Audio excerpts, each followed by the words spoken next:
que mataste el hijo de doña Carmen. Dime si es la verdad o no. ¿Ah? Norman, no te quedes callado, por favor, dime algo. No se quede callado, Norman. ¿Usted por qué se deja llenar la cabeza, mamá? ¿Por qué? Porque se deja de confundir.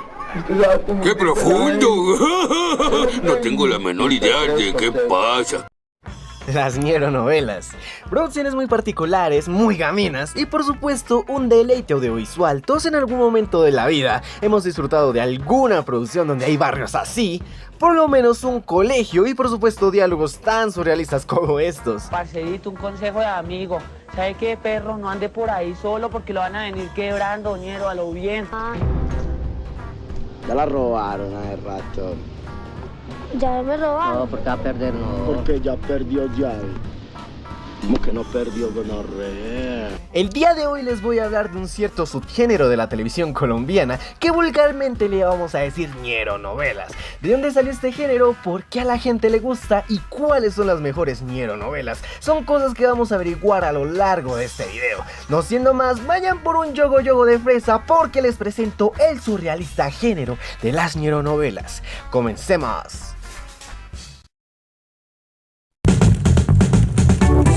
Este programa es familiar para todas las... Quédese en El Man es Germán. ¡Arriba, Bogotá!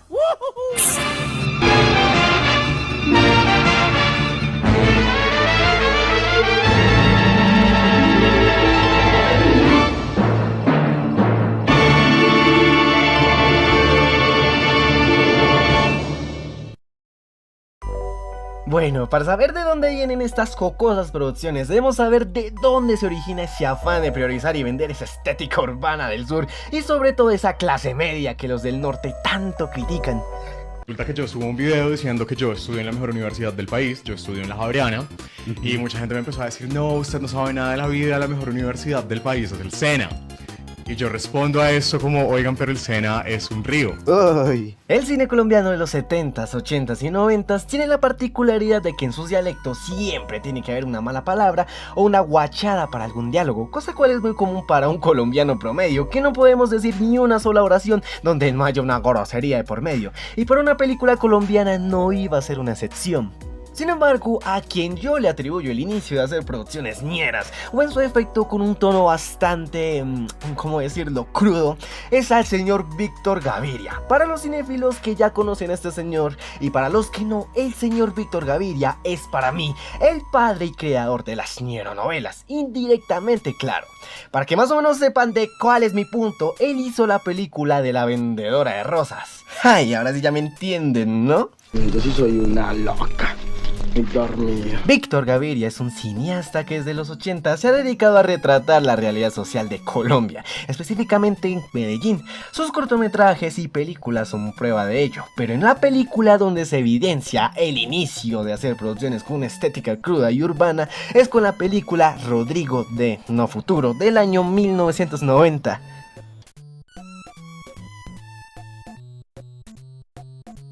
Una película bastante de culto donde es interpretada por un jovencísimo y rescatado de la calle, Ramiro Meneses. La película trata que en 1988 en los barrios pobres de Medellín vive Rodrigo, un joven menor de 20 años que está hundido en la tristeza tras la muerte de su mamá. No le interesa ni estudiar ni ayudar en la casa o en el negocio de su papá. Su única pasión es el punk. Escucha música sin parar y sueña con tener una batería. Conseguir el instrumento es casi imposible para este muchacho. Tiene un amigo que siempre está borracho.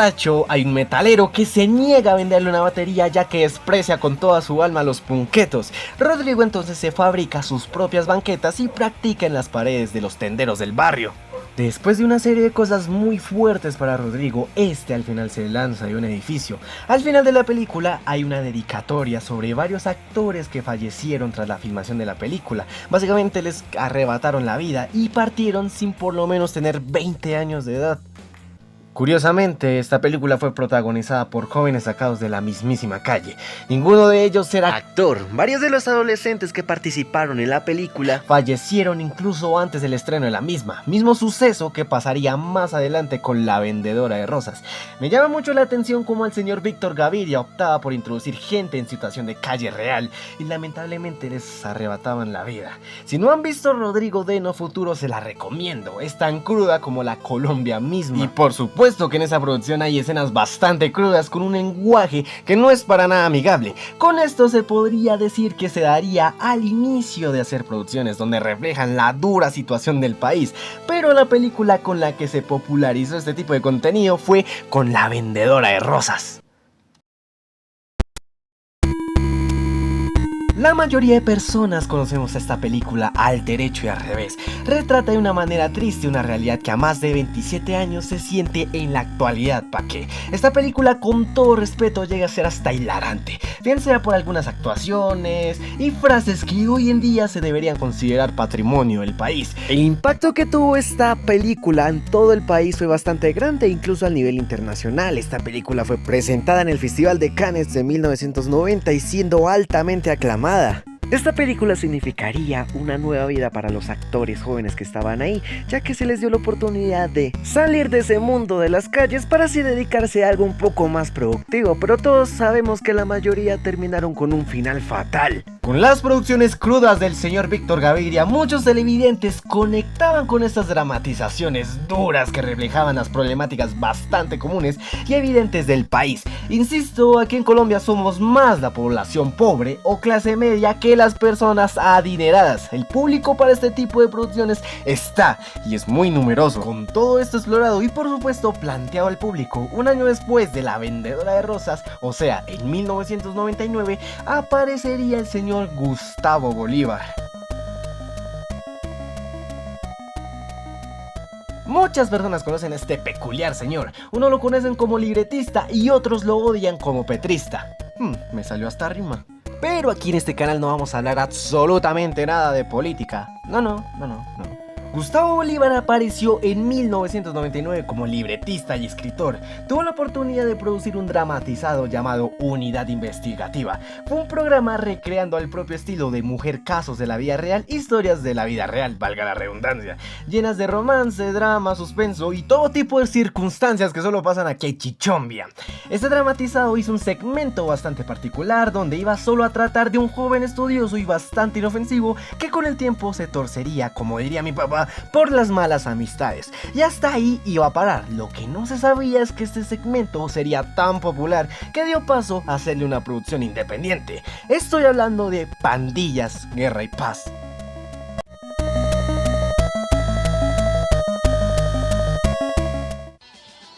Esta producción se dice que se tiró a más de una generación. Estamos presenciando la máxima expresión de las ñoronovelas. No ha habido otra producción que se atreva a tocar las problemáticas sociales de Colombia como esta. Pandillas, Guerra y Paz hizo un antes y un después para las producciones de Colombia. De mi parte digo que dividió en dos la manera en que las personas consumían la televisión colombiana y sobre todo muchos años después. Les voy a contar un suceso pequeño pero clave para que las ñoronovelas fuesen tan exitosas en la televisión. Corría por allá en el año 2004. Pandillas, Guerra y Paz estaba en su último arco, específicamente el de Ciro. Desde el inicio de la novela en 1999 hasta el 2004, Pandillas, Guerra y Paz era transmitida por Canal 1. Por alguna razón, a mediados del 2004, RCN asumiría la producción y transmisión de la novela hasta su último año en 2005. Esta especie de traspaso fue clave porque RCN recibió gran audiencia con Pandillas, Guerra y Paz. Tenía en sus manos una fórmula muy extravagante y que por supuesto difería bastante de lo que hacía Caracol en ese entonces, ya que Caracol por esos años hacía novelas de romance, suspenso o en su defecto comedia. Quiero mencionar una especie de anécdota colectiva que estoy seguro que a más de uno le pasó con Pandillas, Guerra y Paz. Y eso fue que en las retransmisiones en RCN del año 2008 al 2013 pasaban Pandillas, Guerra y Paz de 11 de la mañana a 12:30 de la tarde. De repente sonaba esto y significaba que ya era tarde para ir al colegio. Estoy seguro que a muchos les ha pasado esto. Volviendo al 2005, RCN se dio cuenta de que hacer ñero novelas sí paga, por lo que ni corto ni perezoso y con el auge de Pandillas, Guerra y Paz, volvió a contactar a Gustavo Bolívar para hacer su siguiente ñero novela, y esta fue Juego Limpio.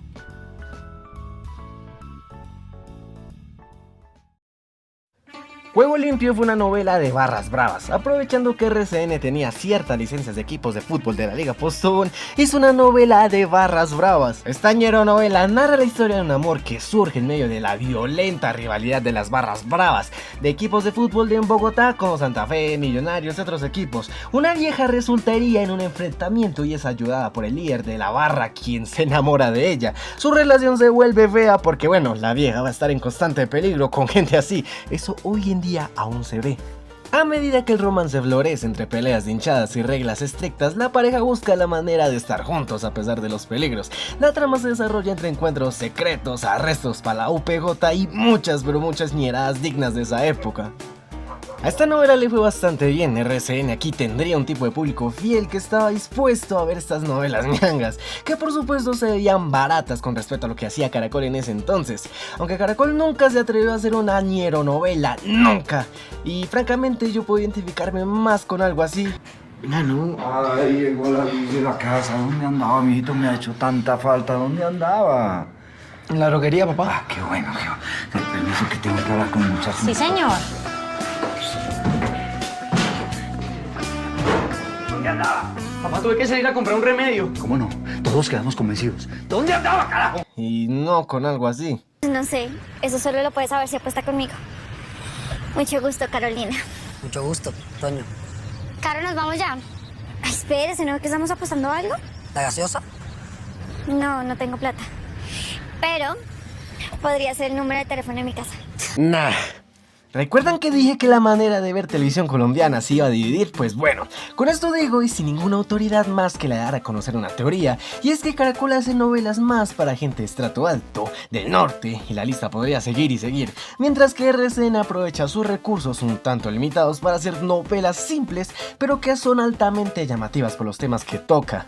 Además, Caracol siempre ha sido superior a RCN en cuanto a recursos, eso es un hecho. Lo único que salvó de chochazo a RCN en una temprana quiebra fue Betty la Fea, de resto ni les cuento. Con la fórmula hecha y por supuesto comprobada de que las ñeronovelas son exitosas, en RCN este canal se dedicaría a hacer esporádicamente este tipo de producciones, de vez en cuando, pero cuando las hacía era un hitazo, o bueno, más bien la mayoría de veces. Así que ahora les voy a dar mi top de ñeronovelas que sí o sí se deben ver para nutrirse con tramas bien sucias, embarazos tempranos, agarrarse con la profe, vicio por todas partes, ya saben, cosas que pasan en el sur a cada rato. De hecho hay cosas peores en la vida real, ¿saben?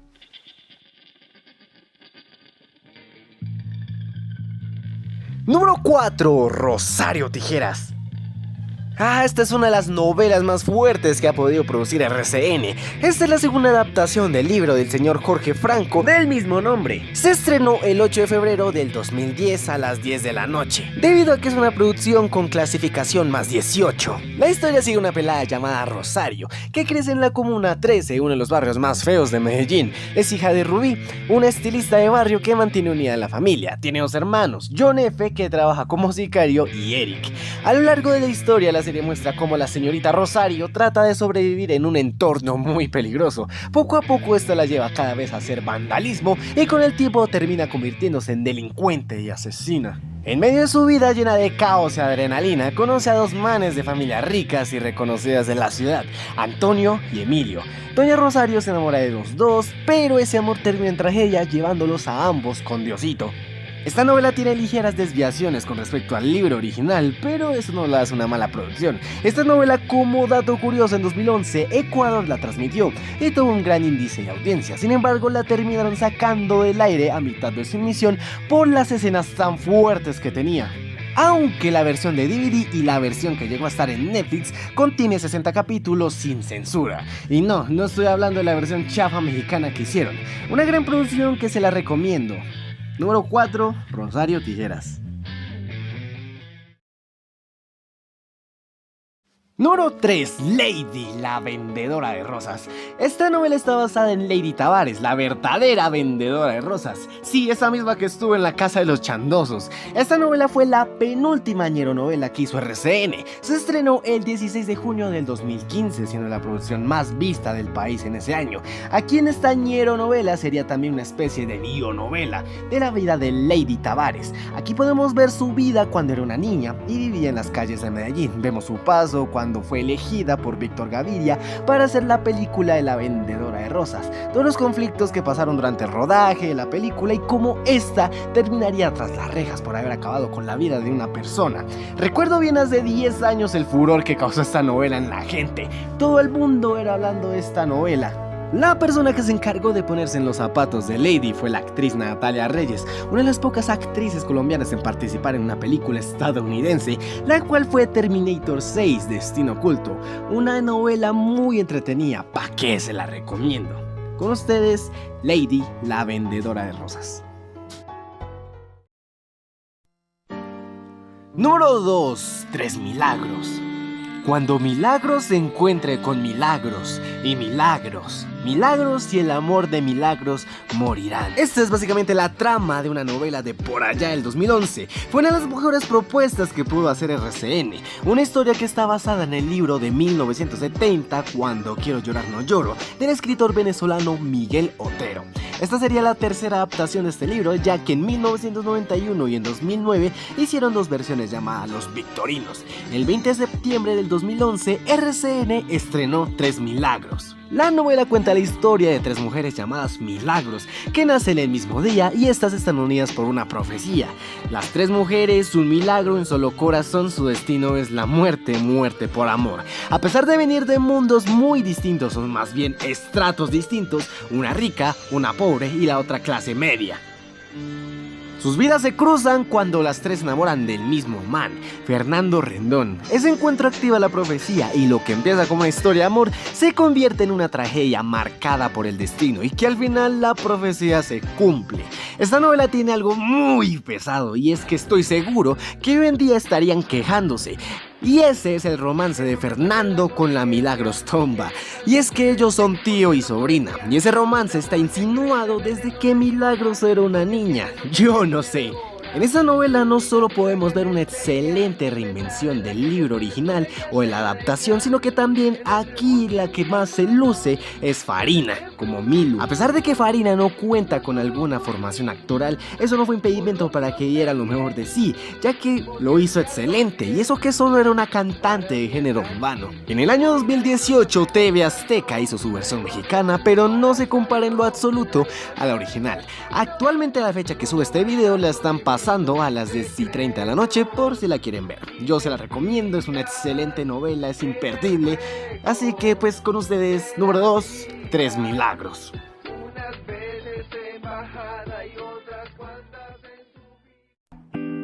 Número 1, A mano limpia. Para mí esta es la mejor novela que se ha podido pasar por RCN y una de las más infravaloradas por RCN también. Para mí toda esta novela es perfecto, su elenco, sus personajes, su ambientación, su historia, el barrio y por supuesto la banda sonora compuesta por Cinema 5 es perfecta. Por allá del año 2010 al 2011 todos estaban pegados a RCN para ver la historia donde darse traques era lo mejor. Esta novela es de infancia de muchos y mi favorita por lejos. La novela trata de Manuel Guerra, al que le dicen el León.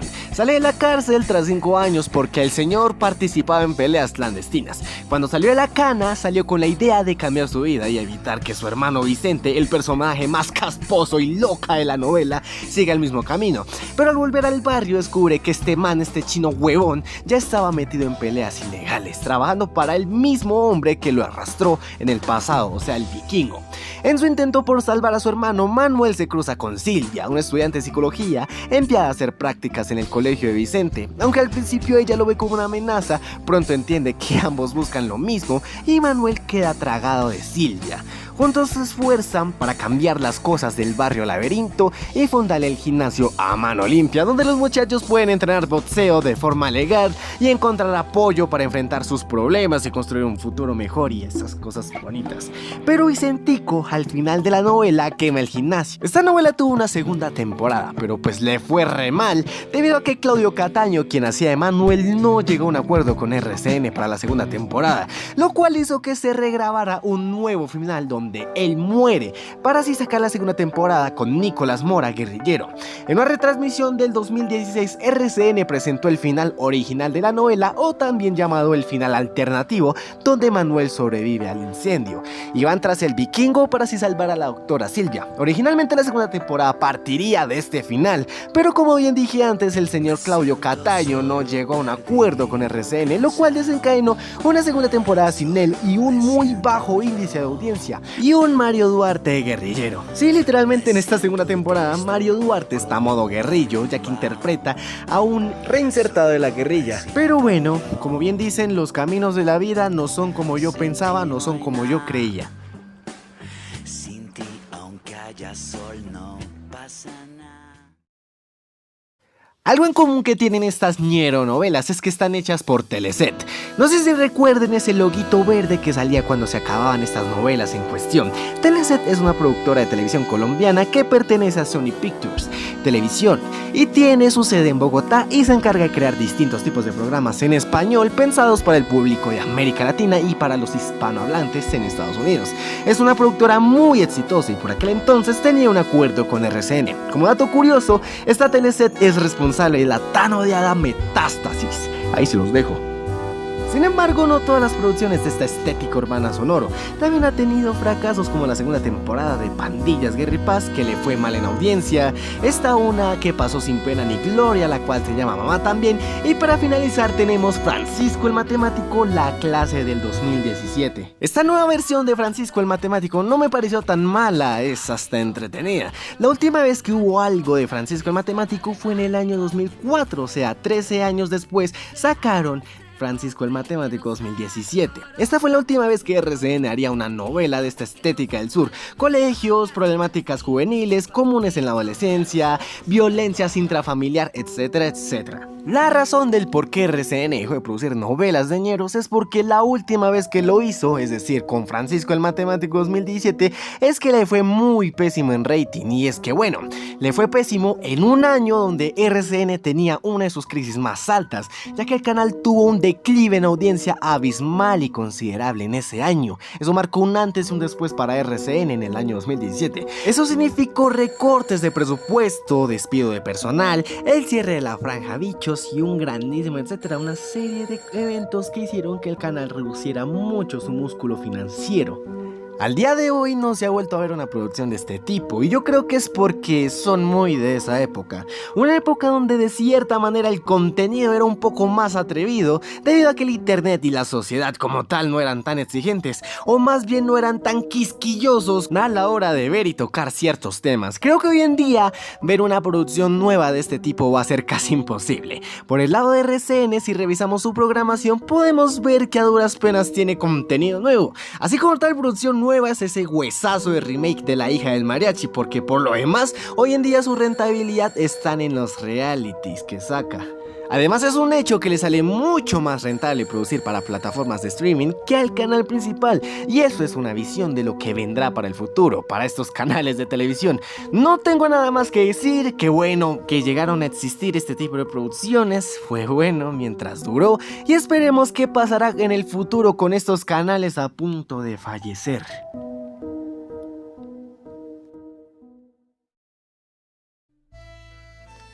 Es curioso cómo ver como un cierto tipo de contenido que para muchos puede llegar a ser ordinario, para otros llegue a ser tan icónico y disfrutable. La gran razón del por qué sucede esto es que al final de cuentas estas producciones tienen la intención de generar conciencia. Son espejos de la vida real que están ahí. Muchos de los temas que se tocan en estas producciones son realidades que pese al tiempo, hoy en día se siguen evidenciando y sintiendo muy frescas porque como sociedad colombiana estamos condenados una y otra vez a repetir la misma historia que nos ha envuelto por décadas.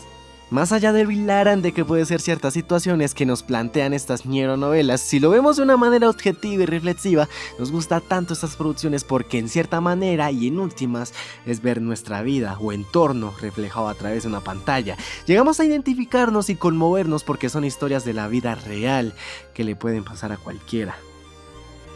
Muchas gracias por llegar hasta aquí, por disfrutar el video. Nos vemos en una próxima ocasión con más cositas curiosas de este mundillo de la televisión colombiana. Nos vemos hasta la próxima. No se les olvide comprar el pancito y la leche. Hasta pronto. Nos vemos. Chao. Dios mío, en tus manos colocamos este día que ya pasó y la noche que llega.